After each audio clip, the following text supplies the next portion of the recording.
మార్గశిర మాసంలో వచ్చే త్రయోదశి రోజున హనుమాన్ వ్రతాన్ని జరుపుకోవాలి. ఈ నెల డిసెంబర్ 13వ తేదీన శుక్రవారం నాడు ఖచ్చితంగా హనుమంతుణ్ణి పూజించాలి. ఎందుకంటే ఈ మార్గశిర మాసంలో వచ్చే త్రయోదశి రోజున లంకలో ఉన్న సీతాదేవిని మొదటిసారిగా హనుమంతుడు చూశాడు. కాబట్టి ఈ నెలలో వచ్చే త్రయోదశి రోజున ఎవరైతే హనుమంతుణ్ణి పూజిస్తారో అలాంటి వారికి ఆంజనేయ స్వామి అనుగ్రహం ఖచ్చితంగా లభిస్తుంది. మీ జీవితంలో ఉన్న కష్టాలన్నీ తొలగిపోతాయి. డిసెంబర్ 13 శుక్రవారం రోజున ఎవరైతే ఆంజనేయ స్వామిని అలానే రాముల వారిని పూజిస్తారో అలాంటి వారికి అష్ట ఐశ్వర్యాలు కలుగుతాయి. ఈ వీడియోలో నేను ఆంజనేయ స్వామిని ఎలా పూజించాలి, అలాగే ఎలాంటి పరిహారాలను పాటించడం వల్ల ఆంజనేయ స్వామి అనుగ్రహం మనకు కలుగుతుందో ఈ వీడియోలో తెలుసుకుందాం. డిసెంబర్ 10వ తేదీన శుక్రవారం రోజున ఆంజనేయ స్వామిని పూజించాలి. అయితే ఇంట్లోని స్త్రీలు ఉదయాన్నే నిద్రలేచి ఇల్లంతా శుభ్రం చేసుకొని తలస్నానం చేసి ఇంట్లో పసుపు నీళ్లు చల్లుకోవాలి. ముందుగా ఆంజనేయ స్వామికి పూజను పూజా మందిరంలో అయినా చేసుకోవచ్చు, పీఠం ఏర్పాటు చేసుకొని అయినా పూజ చేసుకోవచ్చు. ముందుగా ద్వార పూజ చేసుకోవాలి. తర్వాత మీరు ఎక్కడైతే పూజ చేద్దామనుకున్నారో ఆ ప్లేస్ని శుభ్రంగా తుడిచి తడి క్లాత్తో తుడుచుకోవాలండి. బియ్యం పిండితో అష్టదళ పద్మ ముగ్గు వేసుకొని ఒక పీటని శుభ్రంగా కడిగి పసుపు రాసి కుంకుమ బొట్లు పెట్టి ఆ పీట మీద ఒక జాకెట్ ముక్కను కానీ తెల్లని టవల్ కానీ వేసి 3 గుప్పిళ్ళు కానీ 5 గుప్పిళ్ళు కానీ బియ్యం పోసి ఆ బియ్యం మీద పసుపు కుంకుమ గంధం వేసి ఆంజనేయ స్వామి ఫోటో అయినా పెట్టుకోవచ్చు. ఈ విధంగా రాముల వారు సీతాదేవి ఆంజనేయ స్వామి వారు కలిసి ఉన్న ఫోటో అయినా పెట్టుకోవచ్చు అండి. ముందుగా స్వామివారికి గంధం కుంకుమ బొట్లు పెట్టుకోవాలి. తర్వాత పువ్వులను సమర్పించాలి. ద్వార పూజ చేస్తాం కదండి, ఇంటి ముందు అయితే చక్కగా ముగ్గులు వేసుకొని అందంగా అలంకరించుకోవాలి. వీలైతే గుమ్మానికి మామిడాకులు కట్టుకోండి. శుక్రవారం రోజున ఎవరి ఇల్లు అయితే మామిడి తోరణాలతో గడప పచ్చగా ఉంటుందో ఆ ఇంట్లోకి లక్ష్మీదేవి అమ్మవారు అడుగు పెడతారు. ఈ శుక్రవారం రోజున ఏ ఇంటి గుమ్మం అయితే కలకల్లాడుతూ ఉంటుందో అలాంటి ఇళ్లలో లక్ష్మీదేవి తిష్ట వేసుకొని కూర్చుంటుంది. ఇక హనుమంతుని పూజ కోసం పూజా గదిని శుభ్రం చేసుకొని పూజ గదిలో ఒక ముగ్గు వేసి హనుమంతుని పటానికి గంధం బొట్లు పెట్టి ఎర్రటి పుష్పాలతో హనుమంతుని పటాన్ని అలంకరించాలి. మీరు కావాలంటే ఈ విధంగా పీఠం ఏర్పాటు చేసుకోవచ్చు, లేదంటే పూజా మందిరంలో చేసుకోవచ్చు. నార్మల్గా పూజా మందిరంలో చేసుకున్నట్టయితే అందరి దేవుడి ఫోటోలు కూడా గంధం కుంకుమ బొట్లు పెట్టి పువ్వులను సమర్పించండి. ఈ రోజున స్వామివారిని ఎర్రని పుష్పాలతో పూజిస్తే చాలా మంచిది. ఈ విధంగా పీఠం ఏర్పాటు చేసుకుని నేను పూజ చేసుకోవచ్చు. ముందుగా నేను వినాయక స్వామి విగ్రహం అయితే పెట్టుకున్నానండి. స్వామివారికి ముందుగా గంధం కుంకుమ బొట్లు పెట్టాను. మనం ఏ పూజ చేసినా విఘ్నాలు కలగకుండా ఉండడానికి గణపతి పూజ చేసుకుంటాం కాబట్టి వినాయక స్వామి శ్లోకం అయితే చదువుకోవాలండి. స్వామివారికి పసుపు కుంకుమ గంధం అక్షంతలు పువ్వులు అన్నీ సమర్పించాలి. స్వామివారికి వస్త్రం కూడా సమర్పించాలండి. మీరు కావాలంటే పసుపు గణపతినైనా పెట్టుకోవచ్చు, వినాయక స్వామి విగ్రహం అయినా పెట్టుకోవచ్చు. ఓం గం గణపతి అయిన మహా అనుకుంటూ స్వామివారి దగ్గర ఎరుపు రంగు అక్షంతలతో లేదా పసుపు రంగు అక్షంతలతో అయినా పూజ చేసుకోవచ్చు.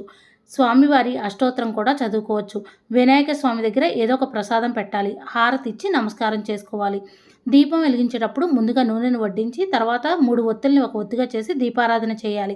దీపారాధనని ఎప్పుడైనా సరే అగరవత్తితో కానీ ఏకహారతో కానీ వెలిగించుకోవాలి. దీపం సాక్షాత్తు పరబ్రహ్మ స్వరూపం కాబట్టి దీపం దగ్గర 2 అక్షంతలు పువ్వులు పెట్టుకోవాలి. స్వామివారికి ప్రసాదం పెట్టిన తర్వాత 2 అగరవత్తులను వెలిగించి ధూపం చూపించాలి. వినాయక స్వామి పూజ కంప్లీట్ అయిన తర్వాత హారతి ఇచ్చి నమస్కారం చేసుకోవాలి. స్వామివారి దగ్గర ఈ రోజున నువ్వుల నూనెతో కానీ ఆవు నెయ్యితో కానీ దీపారాధన వెలిగిస్తే చాలా మంచిది. అప్పుల సమస్యలన్నీ తీరిపోవాలి అంటే స్వామివారి దగ్గర ఖచ్చితంగా ఆవు నెయ్యితో దీపారాధన చేయండి. మీ అప్పుల సమస్యలన్నీ తొలగిపోతాయి. ఈ రోజున విశేషంగా దీపారాధన చేసేటప్పుడు దీపారాధనకు వాడే ఒత్తులను కుంకుమ నీటిలో తడిపి ఆ ఒత్తులను ఆరబెట్టి వాటితో దీపారాధన చేస్తే కుబేర రాజయోగం కలుగుతుంది. పట్టిందల్లా బంగారం అవుతుంది. అలాగే తీవ్ర పేదరికంతో బాధపడేవారు అలాగే అనారోగ్య సమస్యలతో ఇబ్బంది పడేవారు కుంకుమలో కొంచెం కొబ్బరి నూనె కలిపి ఆంజనేయ స్వామి పటానికి సింధూరంగా సమర్పించండి. ఇలా చేయడం వల్ల ఆర్థిక సమస్యల నుండి వెంటనే బయటపడతారు. అలాగే మంచి ఆరోగ్యం లభిస్తుంది. ఈ విధంగా ఇంట్లో పూజ చేసేటప్పుడు హనుమతే నమః అనే మంత్రాన్ని 21 సార్లు జపిస్తే జాతక దోషాలన్నీ తొలగిపోతాయి. ఆంజనేయ స్వామికి అత్యంత ప్రీతికరమైన వాటిలో తమలపాకులు ఒకటి.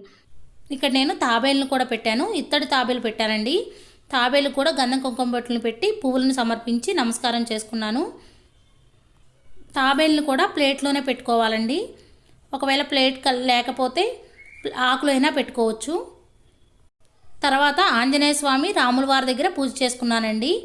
3 తమలపాకులను తీసుకొని శుభ్రంగా కడిగి తమలపాకు మీద గంధంతో శ్రీరామ అని రాశాను. కుంకుమ బొట్టు కూడా పెట్టానండి.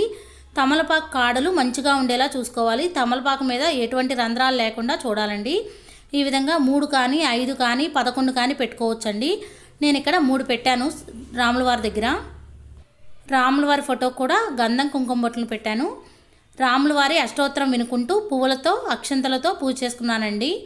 ఇక్కడ ప్రసాదంగా పండు పెట్టాను. స్వామివారికి ధూపం కూడా వేశానండి. ఈరోజు రాముల వారి దగ్గర తమలపాకు దీపం వెలిగించానండి. హనుమాన్ చాలీసా చదువుకున్నానండి. తర్వాత రాముల వారి పాటలు కూడా పాడాను. మనం పూజ చేసుకునేటప్పుడు మనకి పాటలు రాకపోయినా మనకు వచ్చిన విధంగా దేవుడి పాటలు పాడుకుంటూ పూజ చేసుకుంటే ఆ తృప్తే వేరండి. నాకు పాటలు రావండి. నాకు వచ్చిన ఒక చిన్న పాటని మీతో కూడా షేర్ చేసుకుంటాను. రామచంద్రాయ జనకరాజజ మనోహరాయ భామకావిష్టదాయ బహితమంగళం చారు కుంకుము తేజ చందనాలు చేర్చితాయ బాలకటక శోభితాయ భూరిమంగళం విమల రూపాయ వివిధ వేదాంత వేద్యాయ సుజన చిత్త కామితాయ సువదమంగళం రామదాస హృదయ ముదుల తామరస నివాసాయ స్వామి భద్రగిరివిరాయ దివ్యమంగళం దివ్యమంగళం. నా పాటలో ఏదైనా మిస్టేక్ ఉంటే క్షమించండి. నాకు వచ్చిన విధంగా మీతో షేర్ చేశాను. నాకు 3 పాటలు వచ్చండి, దేవుడి పాటలు. రోజు కూడా ఆ పాటలను పాడుకుంటూనే పూజ చేసుకుంటాను. మనం నిత్య పూజ చేసుకునేటప్పుడు హనుమాన్ చాలీసా చదువుకుంటే చాలా మంచిదండి. ప్రతిరోజు కూడా బుక్ ఉంటుంది కదా, ఆ బుక్లో చూసి హనుమాన్ చాలీసా చదువుకోవచ్చండి.